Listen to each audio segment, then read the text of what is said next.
Chapter 3. How Nick Found the Jewels. It certainly looked like sheer recklessness for this thief, whoever he might be, to play his game on Nick almost at the very moment when the great detective appeared upon the scene. Shrewd as Nick was, he had not expected this. His first thought, as the reader knows, was that it was a bold challenge, the defiance of a nervy criminal who thought himself absolutely safe from detection. But a moment's reflection made this seem less probable. Was it not more natural to suppose that this event proved that the detective was unknown to the thief? Such being the case, Colonel Richmond, his nephew, and Miss Pond were acquitted at the start. It may seem ridiculous to suspect them, in any case, but so strange was the nature of this affair that Nick gave nobody the credit of certain innocence. Colonel Richmond was certainly very nearly crazy on one point. He might be so much of a lunatic as to commit these robberies from simple delusion, or he might wish to prove to his daughter that the diamonds were not rightfully hers. Mrs. Pond might be pawning them for small extravagances which she was afraid to have known. As to Horace Richmond, there was no motive which seemed plausible. The value of the articles taken was so small as to make the game not worthwhile for a man in his position. And it was perfectly certain that no professional thief or dishonest servant was doing the work. If such a person had been in the game, he would not have taken one of those diamond pins, he would have taken all three. It was impossible to lose sight of the fact that the Stevenses would be the real gainers if this ghost business led Colonel Richmond to insist that his daughter should give up the jewels. Mrs. Stevens and her daughter could not be doing the job personally, but they might have a secret agent among the servants, or, more probably, concealed in some secret recess of the strange old house. Nick resolved to go see Mrs. and Miss Stevens without delay. He hoped to judge by their conduct whether they knew anything about the robberies. These thoughts passed through his mind in a flash.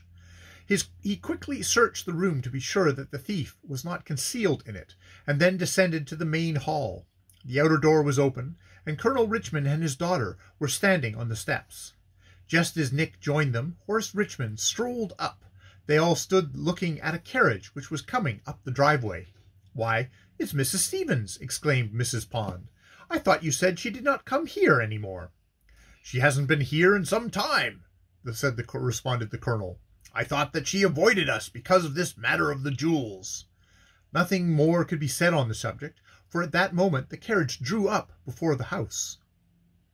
Colonel Richmond advanced courteously and assisted Mrs. Stevens to alight. Nick noticed at once that she was much agitated. Colonel Richmond asked her into the house, but she said she preferred to sit on the veranda. She had come on business and would stay but a moment. She evidently wished to speak to the colonel privately, and so the others stepped aside, but Nick's eye was upon the woman every moment.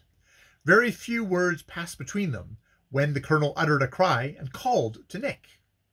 The detective instantly advanced. He made a sign to Richmond, but it was not understood, and the colonel introduced Nick by his right name. "Here is the extraordinary thing, Mr. Crtr," he said. "We now have proof positive that this affair is not the work of mortal hands." "What is that?" asked Nick. "The jewels have appeared." "Where?" "In Miss Stevens's house. They have mysteriously transported there without human aid." "I should be glad to have that proven," said Nick. "It shall be," said the colonel. "Tell your story, Mrs. Stevens, if you please." "It is very simple," she said. "This noon, when I returned to my room after lunch, I found upon my dressing table certain pieces of jewellery which I recognized as having belonged to the late Miss Lavinia Richmond. I knew them well. Nothing that I can imagine could have surprised me more than to find them there. I have no explanation to offer. I can't explain how it happened." Nick could explain it very easily, at least so far as the appearance of the jewels in that particular place was concerned. It looked like a natural development of the plot, but his face expressed no emotion as he asked, "Who had access to that room?" "Nobody," replied Mrs. Stevens. "It was locked." "Is it customary for you to lock your bedroom door when you go to lunch?" "No, it is quite unusual, but we have a new servant in the house, and as I have considerable money in the room, I took that precaution. All the doors were locked. I had the keys to one of them. The others were inside of the locks. When I went to lunch, the jewels were not there. When I returned, they were there. That is all I know about it. Here they are." She drew from her pocket, as she spoke, a small cardboard box. The woman was making heroic efforts to be calm, but it seemed as if she might either faint or go into hysterics at any moment. Was she playing a game that was too hard? Was she playing a game that was too hard for her? That was the question for Nick to answer, and yet, when he looked at this gentle, refined woman, he hardly had the heart to suspect her of any dishonesty. "I will show you the jewels," she said, struggling to command her voice. "You can see them whether they are there or here. You can see whether they are all here." Her trembling hands could hardly find the string which was tied about the box. While she pulled at it, she kept talking as if she must do it to relieve her overburdened mind. She described the articles of jewelry which were in the box. "Those are the very ones," said the colonel. As he uttered the words, the string was loosened, and the cover fell off the box. There was a sharp cry. It came from Mrs. Pond, who, with Horace, had approached during this scene. "Why, there's one of my diamond pins!" she exclaimed. How on earth did it come to be there?" Well, if Mrs. Pond was surprised, she wasn't a bit more so than Nick Carter. The pin referred to was the one that had been stolen from the cushion in Mrs. Pond's dressing room not 10 minutes before. "Why, this is impossible!" cried Mrs. Pond. "I left that pin with the other two like it in my room." Without saying another word, she turned and ran into the house. Almost immediately her voice was heard in the hall. "It's gone!" she cried. "It's been taken out of my bedroom." She appeared at the door with a very white face. But her excitement was nothing to that of Mrs. Stevens. Nick dropped the role of detective and assumed that of doctor in less than a second. When he had saved Mrs. Stevens from an attack of hysterics, he said, "I was aware that the pin had been taken. It was done while I was in your room, Mrs. Pond. The circumstances were exactly the same as those attending the other robberies." "But I did not put it in the box," exclaimed Mrs. Stevens. "It was not among the jewels which I found." She turned to Colonel Richmond. Her face was ghastly pale. "I have scorned your belief," she said, "but now I am convinced. No mortal being could have done this thing." "What do you say to that, Mr. Carter?" cried the colonel, with flashing eyes. "I should like to ask a few questions," rejoined Nick.